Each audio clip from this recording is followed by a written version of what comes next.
Welcome back to the channel. Today it is the day after Liverpool Regionals. We are going to take a look at the top 8 decks.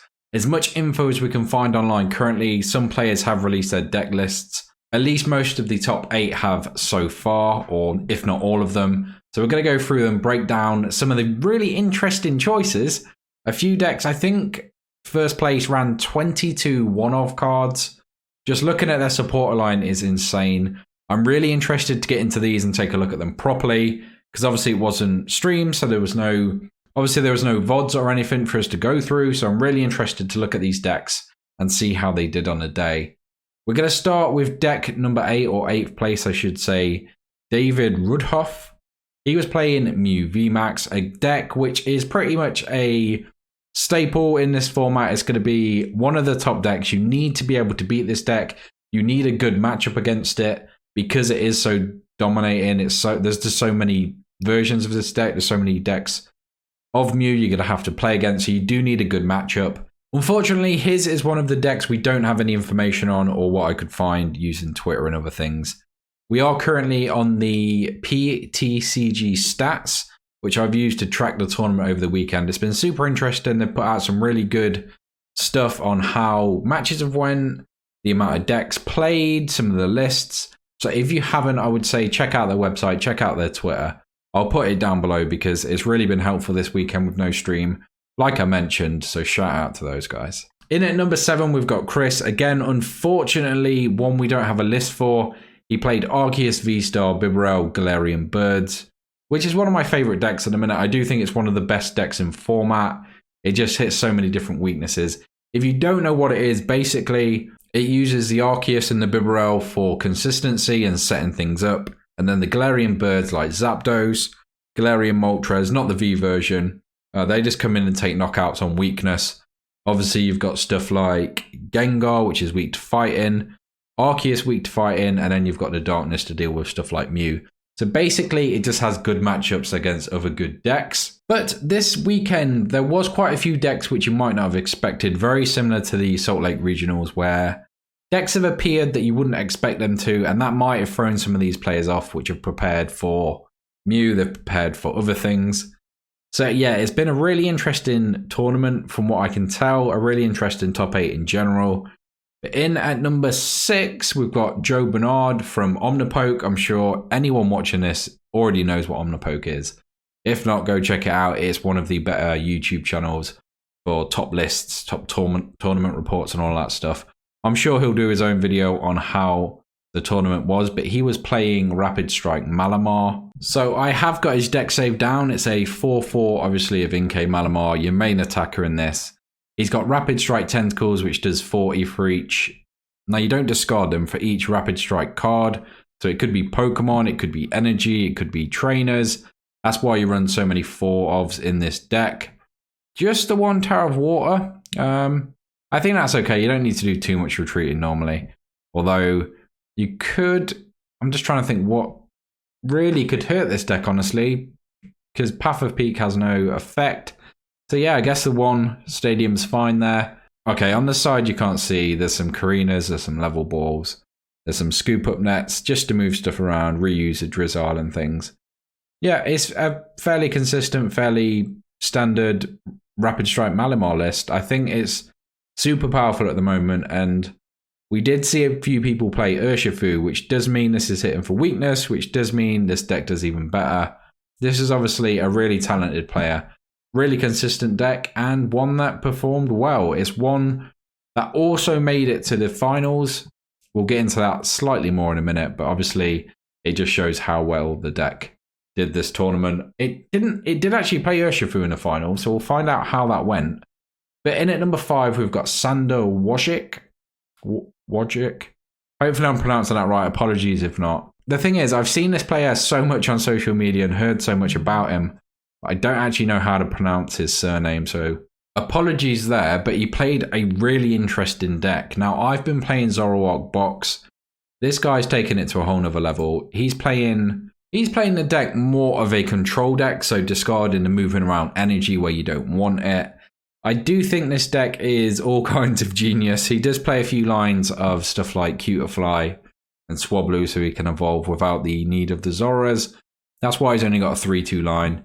Obviously, Snorlax for Gourmandise early on, and then he's got the Cinccino's to discard cards with Make Do. This is a really interesting list. He's got a few different techs. He's got Galar Weezing, shutdown abilities.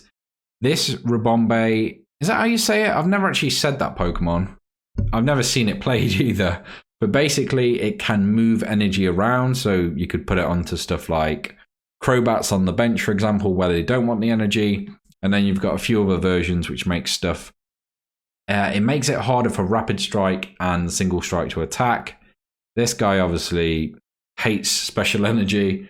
He's running the 4 hammers. Now, I've said before on this channel, hammers are... I don't like hammers, but this list is specifically built around messing with your energy. In this list, hammers are necessary. I don't like hammers when somebody splashes 4 in like a Mew or Arceus deck. It doesn't make sense and it doesn't fit your strategy. You are literally just hoping for a flip to slightly skew the fight one way. In this deck, I would say it's essential. I really like all of these techs. Again, there's a few one-offs in this deck. Again, there's stuff you might miss, but yeah, just some really clever tactics. I did read about the Eldegoss and Team Yell Cheer and using the... I can't remember what the actual attack's called. And that's not in English. Basically, it scoops it back up to your hand and you can keep putting it on your bench, redrawing supporters from your discard. So you can just cycle through supporters that you want to reuse and reuse. This deck is maybe my favorite of the tournament. Just how smart it is, how much effort and deck building has gone into this. It's truly unique. It's truly, some of these techs are really clever, really special. I'm a huge fan of this deck in general. It's a massive thumbs up for me. Well done to Sander for taking it so far. Well done for coming up with it and using some of these really unique techs. Really glad somebody played this and somebody took it so far because, yeah, huge fan of Zoroark. I think there's a lot of potential. Not yet unlocked, and some cards come in that could improve it like Mightyena and other things. But yeah, really interesting one for me. Really, really glad he got 5th. Well done to him. In at number 4, another strange one. It's Arceus V Star, which is common, Inteleon, Galarian Moltres, with Crobat VMax.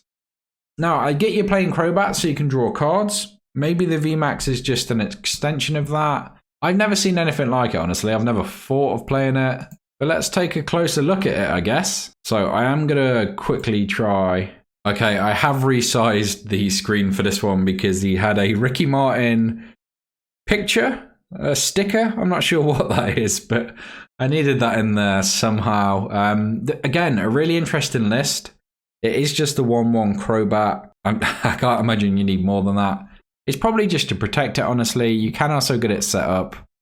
It does 180 for 3 Darkness Energy, so you could take a knockout on something like a Mew, which is probably why it's played, honestly. We've got, again, a lot of one-offs. We've got 1 Sharon's Care, 1 Marnie, 1 Raihan, 1 Clara, 1... Is that Judge? 1 Melanie. There's just a lot of one-offs. Again, only 2 level balls, 3 ultra balls. There's a lot of very thin lines and stuff. There's the 1 Choice Belt, 1 Charm, 1 Palpad. Yeah, it seems to be a theme this tournament. I feel like... Obviously, these decks work, but it is very risky. I do think there's an element of having stuff prized. I don't see any peony in this list. It would make me a little nervous playing this, but obviously that's why the best players play it. They take that chance, and it's paid off for a ton of them. Again, a really good list, a really interesting list. He's obviously really thought about this. I think the Crobat VMax is actually really clever for its attack. You can set it up easy with Arceus. Again, a really intelligent deck. Obviously, a really intelligent player pilot in it. I don't know if this is one I would recommend for first-time players, but it's an absolute powerhouse of a deck. It deals with the current metagame, which is what a lot of these decks try to do. Yeah, very interesting. It's definitely one I want to try and might try. I have just picked up all my Arceus, so this is a pretty good list to get into for the first try. We'll see how we get on. But yeah, again, massive well done to Alessandro, who came in 4th. Top 4 is an incredible achievement. In at number 3, we had Lennart Timmers, who again was playing a VMax. And by a VMax, I obviously mean Mew. There was a good portion in this tournament. I did actually find a little stat, again from Poker Stats. Let me just quickly bring this up. It was a breakdown of day 2 metagames. So there was 14 Mew VMax, 10 other, so it wasn't specified, 7 Malamar Inteleon, 8 Arceus Galar Birds, and 3 Arceus Inteleon. So it was quite a wide divide in the games. There was quite a big variety of decks. Again, Mew was the most popular, but this time it did have 2 placings in top 8, so a lot better than Salt Lake City. Yeah, it's just a really interesting metagame at the minute. Anything could happen. There's so much trying to counter the next thing in the following tournament. So no doubt we will see a whole host of new decks added next tournament. It's just so interesting following it at the moment. I can't get to them. I have decided just to wait for next year before I play in it because half the season's gone at this point. There's not many tournaments and it's going to be a little difficult to get to. So yeah, I've just really enjoyed following it. And again, I can't see anything out of the ordinary. The Echoing Horn's quite interesting. But again, I think that's for like Duraludon matchups, just to take easy knockouts, stuff like that. To get around those effects which can stop Mew, because it is heavily based on special energy. This one doesn't run any regular. Again, yeah, just Mew doing Mew things. So let's take a look at the 2 finalists then. On one side, we've got Brennan playing, again, Malamar Rapid Strike. Very similar to Joe's build, a few slight differences. I don't know, that seems fairly similar. Both very good decks anyway, obviously, to get to this point. Again, it's Malamar. It's only going to have one strategy. It's all based around the Rapid Strike Tentacles. He's obviously had a good tournament, and you would think matches up really well into the Urshifu matchup because of hitting for weakness. However, with the Rapid Strike attack where it can do 120, 120, it's very easy to take knockouts on double Malamars, double Inkays, Octilleries, which is going to be your main target. Taking them out early really slows this deck down. And honestly, I think Rapid Strike Urshifu, with the current metagame, based so heavily around Sobbles and these Malamars and the lower health decks just to support like Bibarels and other things, Houndooms and those matchups, you can take really quick and easy knockouts. Now, these aren't essential, but they slow your opponent down so much. You lose your Octilleries, you lose your attackers in Malamar. If you lose your Sobbles, you can't evolve and find those cards you need. The thing about Rapid Strike Urshifu is it's taking out essential stuff to win the game because you can't really get going, and that is so important. Because some of these decks just run one-offs, they need the Drizzle to search out. If you can take them out, they are going to lose the game. It's such a huge strategy, I think, at the minute. I think it's so important when Rapid Strike can do stuff like this. It's why stuff like Jolteon has found success. But this list is just... I am genuinely lost for words slightly. I never thought I'd see something that looks so inconsistent. There's so many one-offs. I think somebody counted up 22 of them. There's just so much chance of missing what you need when you need it, but he's found a way to make it work. I do think this deck it's really clever. It's really clever. There's so many little things in there where he can use things a Rapid Strike Urshifu normally wouldn't, or he's got other attackers you normally wouldn't. I do think the Octillery one-of is slightly dangerous. A 1-1 line, it being one of your most crucial pieces to get going, I'm not sure about that, but obviously it's worked for him. He's found ways to do it. He has got the Peony to grab out prizes if it is stuck in there. So I'm guessing he's kind of safe. He's got the Power Pad to recycle stuff. He's got a good selection of energy, the fighting. He's got the Medicham to use some shenanigans there. I would have loved to see some matches of this. Obviously, I haven't mentioned his name. It's Robin Schultz. Well done. Honestly, this is such an interesting list. I would love to see this final. I would love to see any of your matches. I think this is one of my favorite things about Pokemon, the deck building and how clever people can get with it. The fact just looking at this image makes me want to see the video, makes me want to see him play it.